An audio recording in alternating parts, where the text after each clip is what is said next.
എന്നെ വഞ്ചിച്ചു എന്ന് മനസ്സിലാക്കിയതല്ലോ. കൊടും ചതി എന്നോട് നടത്തിയിരുന്നില്ല. എന്നെ ഈ പറഞ്ഞതുപോലെ ഇങ്ങനെയൊക്കെ പറഞ്ഞ് കാര്യങ്ങളാക്കി പോലീസിനെ മാറ്റി തരുന്നു, അത് തരുന്നു, ഇത് തരുന്നു. ഞാൻ ഉന്നയിച്ച വിഷയങ്ങളിലേക്കല്ല അവിടുന്ന് എന്റെ ശ്രദ്ധ തിരിച്ചിട്ട് കൊടും വഞ്ചന എന്നോടല്ല ചെയ്യുന്നത്. ഞാൻ ഈ നാട്ടിലെ സമൂഹത്തിലെ പാവപ്പെട്ട സഖാക്കൾക്ക് വേണ്ടിയാണ് ഞാൻ ഈ ശബ്ദം ഉയർത്തിയത്. ആ ശബ്ദത്തെ മൂപ്പർ വേറെ വഴിക്ക് എന്നെ ആശ്വസിപ്പിച്ചും എന്നെ സന്തോഷിപ്പിച്ചും എന്നെ നേതാവാക്കിയിട്ടും അങ്ങോട്ട് ബൈപ്പാസ് ചെയ്യാന്ന് വിചാരിച്ചത് നടന്നില്ല. അപ്പൊ പിന്നെ എന്നെ കള്ളനാക്കണം, എന്നെ ഭീഷണിപ്പെടുത്തണം, പേടിപ്പിക്കണം. എന്നിട്ട് ഞാൻ വിട്ടു. ഇന്നലെ തൃശ്ശൂരിൽ എന്താ പ്രസംഗിച്ച പിന്നെയാന്ന് നിങ്ങൾ കേട്ടിട്ടുണ്ടാവുമല്ലോ. ഈ നിങ്ങൾ ചിലരെയെല്ലാം അങ്ങ് പൊക്കിപ്പിടിച്ച് നടന്നിരുന്നല്ലോ. എവിടെ അവരൊക്കെ? അതൊക്കെ കാലം കടന്നു പോകുമ്പോൾ അവർ കടന്നു പോകും. അനാവശ്യമായ ഇടപെടലുകളിൽ ഗവൺമെന്റിന്റെ വഴിക്ക് പോകും കേട്ടാ. എന്താ ഗവൺമെന്റ് TV എന്നവരെ പിടിച്ച് ഉള്ളിലാക്കുന്നു, മനസ്സിലായോ? അതാണ് ഗവൺമെന്റ് വഴിക്ക് പോകുന്നുണ്ട്. ഒന്ന് പിടിക്കട്ടെ നമുക്ക് നോക്കാം. അതിന് തയ്യാറായിട്ട് തന്നെയാണ് നിൽക്കുന്നത്. ഇപ്പൊ വന്നല്ലോ, പോലീസ് എടുക്കേണ്ട പണി PV എന്നവരെ കൊണ്ട് എടുപ്പിക്കുകയാണ്. മുഖം തിരിഞ്ഞിരുന്ന് സ്വർണം കിടത്തുന്ന പ്രതികളെ മഹത്വവൽക്കരിക്കുന്നു, അല്ലേ? നല്ല മുഖം തിരിഞ്ഞെങ്ങനെ ധരിക്കണം? ഹൈക്കോടതി ജഡ്ജിയെ കൊണ്ട് അന്വേഷിക്കാൻ തയ്യാറുണ്ട് ബഹുമാനപ്പെട്ട മുഖ്യമന്ത്രി. 188 കേസ് എവിടൊക്കെ ഈ ബോംബ് എത്തുന്ന അറിയാങ്ങള്?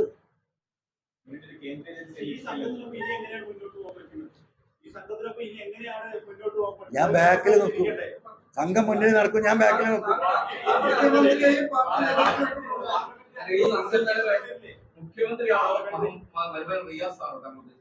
ഏത്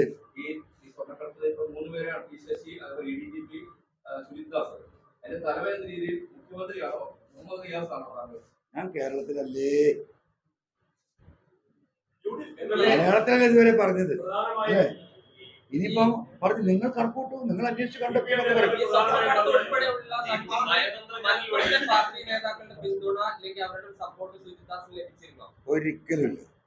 ഒരിക്കലുമില്ല.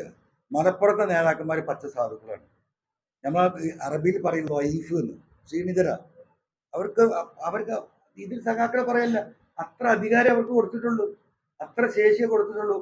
ആ കിട്ടിയ ചെറിയ അധികാരം വെച്ച് മലപ്പുറം ജില്ലയിലെ പാർട്ടി നേതാക്കന്മാർ പരമാവധി പാർട്ടി ഉണ്ടാക്കാൻ വേണ്ടി നോക്കുന്നുണ്ട്. അവർ നിസ്സഹായരാണ്. ഇതൊക്കെ നേരെ ആകാശത്തൂടെ പോവല്ലേ? ഇത് കൊണ്ടോട്ടിന്ന് അടിച്ചു എന്ന് അറിയില്ലേ? മലപ്പുറത്ത് വന്ന വളവൊക്കെ കയറിയിട്ട് പാർട്ടി ഓഫീസിനുള്ളിൽ കൂടെ നല്ലത് പോകുന്നത്. അങ്ങനൊന്നും അഭിപ്രായം എനിക്കില്ല, ഇല്ലാത്തത് ഞാൻ പറയില്ല.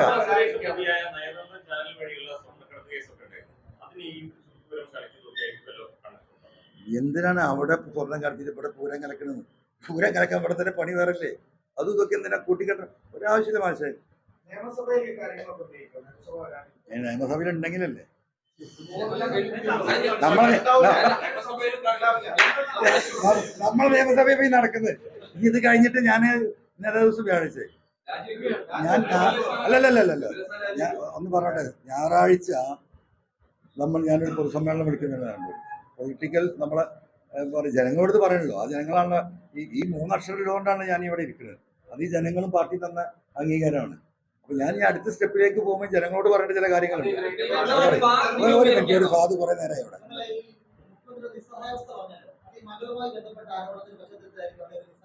അല്ലല്ല, അത് അന്ന് ADGP സാജൻ സ്കറിയ വിഷയത്തില് ADGPയും എന്താ പറയാ അജിത് കുമാറും ഈ ചങ്ങാതി എന്താണ് പി ശശി, ഇവർ രണ്ടും കൂടി ഇത് അട്ടിമറിച്ച ആ രൂപ ഞാൻ CM-ന് വിവരിച്ചു കൊടുത്താണ്. ഡൽഹിയിൽ ഇവർ രക്ഷപ്പെടാൻ വഴിയൊരുക്കിയത്. അപ്പോഴാണ് ഇങ്ങനെയൊക്കെ എന്താ ചെയ്യാന്ന് പറഞ്ഞ ഒരു നിസ്സഹായാവസ്ഥ.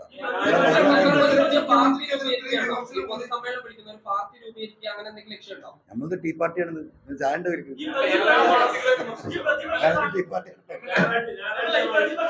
അല്ല, ഞാനിങ്ങനെ ചിരിച്ചൊക്കെ ഇരിക്കുന്നുണ്ടല്ലോ, നിങ്ങൾക്ക് തോന്നില്ല. ഞാൻ ഭയങ്കര ഫ്രീ ആട്ടോ. സത്യത്തിൽ CM ആ സ്റ്റേറ്റ്മെന്റ് നടത്തുന്നവരെ എനിക്ക് ഭയങ്കര പ്രയാസമായിരുന്നു. കാരണം എൻ്റെ ക്യാപ്റ്റൻ അദ്ദേഹമാണല്ലോ, അദ്ദേഹം ആൾറെഡി ഹാൻഡിക്യാപ്റ്റാണ്, ക്യാപ്റ്റനുമാണ്. അദ്ദേഹത്തെ പ്രൊട്ടക്ട് ചെയ്തിട്ടാണ് ഞാൻ നിങ്ങളോട് ഈ മുഴുവൻ സമരം ചെയ്തിരുന്നത്. എൻ്റെ കൈ രണ്ടും ബന്ധിതമായിരുന്നു. കാരണം ഈ സാധുവിനൊന്നും പറ്റരുത്, എന്നാൽ പി ശശി തെറിക്കണം, പോലീസിന് ഈ സംവിധാനം മാറണം, പാവപ്പെട്ട സഖാക്കൾക്ക് പൊതുസമൂഹത്തിന് നാട്ടിൽ നടക്കാനുള്ള അവസ്ഥ ഉണ്ടാവണം, എന്നാൽ ഈ സാധുവിനൊന്നും പറ്റരുത്. ഞാൻ അദ്ദേഹത്തെ വാരിപ്പുണർന്ന് രക്ഷിച്ച പോയിട്ടുണ്ട്. ഞാനും വിചാരിച്ചു അത് തന്നെയാണ്. പക്ഷേ അതങ്ങോട്ട് വിട്ടപ്പോണ്ടല്ലോ, അങ്ങനെ പറക്കുകയാണ് ഞാൻ ഭൂമി കൂടെ. ഈ അന്വേഷണം നടക്കുന്നത് പിന്നെ കാണുന്നല്ല, വിജിലൻസ് അന്വേഷണത്തിന് 6 മാസം സമയം കൊടുത്തു. അപ്പൊ എനിക്ക് കംപ്ലീറ്റ് ആയി. കാരണം ഇത് എവിഡന്റ് ആണ്. ഇതിന് 4 ദിവസം മതി. തിരുവനന്തപുരം അങ്ങാടിയിലെ ഈ പറയുന്ന സെക്രട്ടേറിയറ്റ് ചുറ്റുപാട് സ്ഥലങ്ങൾ അതിന്റെ ഡോക്യുമെന്റാ കൊടുത്തിട്ടുള്ളത്. ആ സ്പോട്ടിൽ സസ്പെൻഡ് ചെയ്യുക, സ്പോട്ടിൽ. അതും കൂടെ ചെയ്യാതായപ്പോ എന്തായി, എനിക്ക് ഉറപ്പായി. ഇനിയിപ്പോ ഈ 2 ഡോക്യുമെന്റ്, നമുക്ക് ഡോക്യുമെന്റ് കിട്ടിയിട്ടില്ല, പത്രക്കാർക്ക് തരാനുള്ളതാണ്. നിങ്ങളിത് മനസ്സിലാക്കണം. ഈ ചങ്ങാതി, ഈ എന്താ പറയാ, മഹാനായ സത്യസന്ധനായ ഏറ്റവും നല്ല ആത്മാർത്ഥതയുള്ള എന്താണ് അന്വേഷണ ഉദ്യോഗസ്ഥനായ മാതൃകാപരമായി പ്രവർത്തിക്കുന്ന ചങ്ങാതി ഈ സാധനം വാങ്ങിയിട്ട് നിങ്ങൾ മനസ്സിലാക്കണം. ഈ 33,80,017 റുപ്യ ഒരു പൈസന്റെ ചെക്കില്ല, ക്യാഷ്.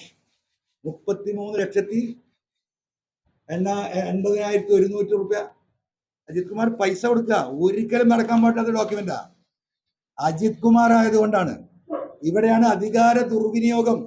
ഇതിനൊന്ന് ഡിസ്മിസ് ചെയ്യപ്പം, മനസ്സിലായോ? ഈ ഡോക്യുമെന്റ് വാങ്ങുന്നു, 10 ദിവസം കൊണ്ട് എല്ലാ പേപ്പറും കിട്ടുന്നു, അത് കഴിയുന്നു. പിന്നെന്താ ചെയ്തത്? 10ാമത്തെ ദിവസം 2016 ഫെബ്രുവരി 29-ന് 19-ാം തീയതി വാങ്ങുന്നു, 29-ാം തീയതിക്ക് വെക്കുന്നു. എത്രക്ക? 65 ലക്ഷം രൂപയ്ക്ക് ഫുള്ള് പൈസ. Received 65 lakhs cash. ഈ സാധനം കൊടുത്തത് DGPക്ക്. ഇവനെയാണ് ബഹുമാനപ്പെട്ട മുഖ്യമന്ത്രി താലോലിച്ച് താലത്തിൽ വെച്ച് കിടക്കുന്നത്. ഇതിനപ്പുറമുള്ള തെളിവെന്താ വേണ്ടത്? ഈ വിഷയത്തിൽ സസ്പെൻഡ് ചെയ്യാലോ. എന്താ സസ്പെൻഡ് ചെയ്യാത്തത്? മകനും മരുമകനും നമ്മൾ അദ്ദേഹത്തിന് മാറുന്നുണ്ടോ എന്ന് അദ്ദേഹം പരിശോധിക്കണം. സ്വന്തം മകനാണോ മരുമകന്റെ രീതിയിലുള്ള അങ്കിൾ എന്നൊക്കെ വിളിക്കുന്ന ആൾക്കാരുണ്ട്. ഞാനിതൊക്കെ കേട്ടപ്പോ വെറുതെ വിചാരിച്ചു, മനസ്സിലായോ? അങ്കിൾ. പാർട്ടി സഖാക്കൾ പരിശോധിച്ചോട്ടെ, നേതാക്കൾ പരിശോധിക്കട്ടെ, എങ്ങോട്ടൊക്കെ ഈ പോക്ക്. എന്നിട്ട് എന്താ എന്റെ ബാരിക്കേഡ്? Party line. പ്രിയപ്പെട്ട സഖാക്കൾ, എന്താണ് ഈ പാർട്ടി? നമുക്ക് അതൊന്ന് പറയാം. പാർട്ടി ലൈനിനെ കുറിച്ച് പറയുന്നുണ്ടല്ലോ ഈ നേതാക്കന്മാര്. എന്താണ് ഈ പാർട്ടി? അതെ അതെ, പോലീസ് പിടിച്ചിട്ട് കസ്റ്റംസ് കൊടുത്തിട്ടുണ്ട്. കസ്റ്റംസിൽ ഇവന്റെ പിടിച്ച 900 ഗ്രാമ. മാത്രമല്ല, അവനെ കൊണ്ടുപോയി പുളിക്കൽ ഒരു ഹോസ്പിറ്റലിലാണ് സ്കാൻ ചെയ്യുന്നത്. കാരണം ഇത് ബാക്ക് ഹോളിലൂടെ അവർ കയറ്റി വെച്ചിരിക്കുന്നതാണ്. അപ്പൊ എടുക്കാൻ കൊടുത്ത് പ്രയാസം ഉണ്ടോ, അവനില്ലാന്നാ പറഞ്ഞത്. ഉണ്ട് എന്ന് ഉറപ്പ് വരുത്താനാണ് സ്കാനിങ്ങിന് കൊണ്ടത്, പറഞ്ഞല്ലോ. ആ സ്കാൻ റിപ്പോർട്ട് ആ ഹോസ്പിറ്റലിൽ ഉണ്ടാവും. ഈ ഇൻവെസ്റ്റിഗേഷൻ ടീം ആ സ്കാൻ റിപ്പോർട്ട് അനലൈസ് ചെയ്താൽ അതിന്റെ സൈസും കാര്യങ്ങളും സയന്റിഫിക്കായി അനലൈസ് ചെയ്താൽ ഈ പറയുന്ന 900 ഗ്രാം ഉണ്ടാവും. അനലൈസ് ചെയ്യണം, അന്വേഷിക്കണം. അത് അജിത് കുമാറാണല്ലോ അവിടെ പാന്റ് കത്തിച്ച് സ്വർണ്ണം എടുക്കുന്നത്, മനസ്സിലായോ? ഈ പണി എനിക്ക് എടുക്കേണ്ടി വന്നത് ബഹുമാനപ്പെട്ട മുഖ്യമന്ത്രി പറഞ്ഞല്ലോ, ഇതെല്ലാം അതിന്റെ രീതിയിലാണ് നടക്കുന്നത്. ഒരാളില്ല, സാക്ഷിയില്ല, സർക്കാർ ഉദ്യോഗസ്ഥരില്ല, നാട്ടുകാരെയും പിടിച്ച് വ്യത്യാസമാക്കിയിട്ടില്ല, ഒന്നും ചെയ്തിട്ടില്ല. പോലീസ് പിന്നെ ആ വഴിക്ക് തിരിഞ്ഞു നോക്കിയിട്ടില്ല. 2ാമത്തെ കേസ് ഞാനിപ്പോ വീഡിയോ കാണിക്കാം. ഞാനെന്താ അറിയോ, മുഖം തിരിച്ചിരുത്തി മഹത്വവൽക്കരിക്കണം എന്നാ പറഞ്ഞത്. ഇതാണ് ദൈവാനുഗ്രഹം എന്ന് പറഞ്ഞത്. ഈ കുട്ടിയും അവരെ ജ്യേഷ്ഠത്തെയും അമ്മാവന്റെ മകനോ പോയത്, ആ ഫാമിലിയെ പോയത്. അടുത്ത കേസ് വാപ്പി ഉമ്മയാണ്.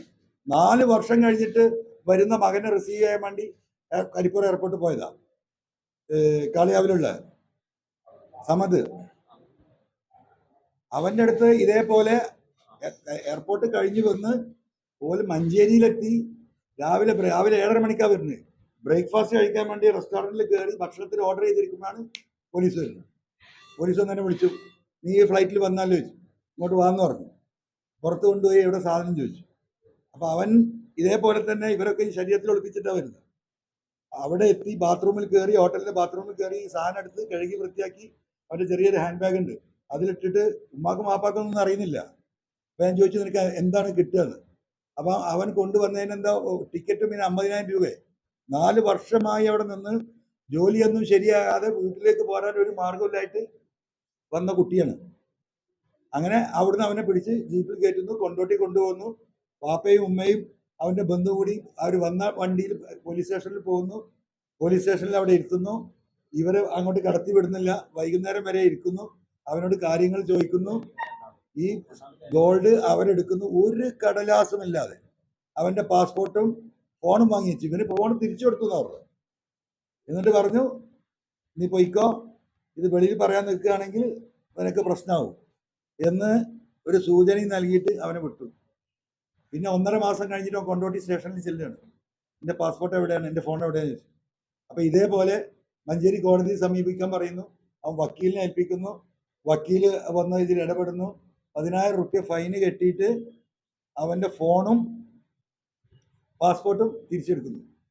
സ്വർണം എത്രയാണ് എന്നുള്ളത് അതിൻ്റെ ഡോക്യുമെൻ്റ് ഇവിടെ ഉണ്ട്, ആ CMPയിൽ.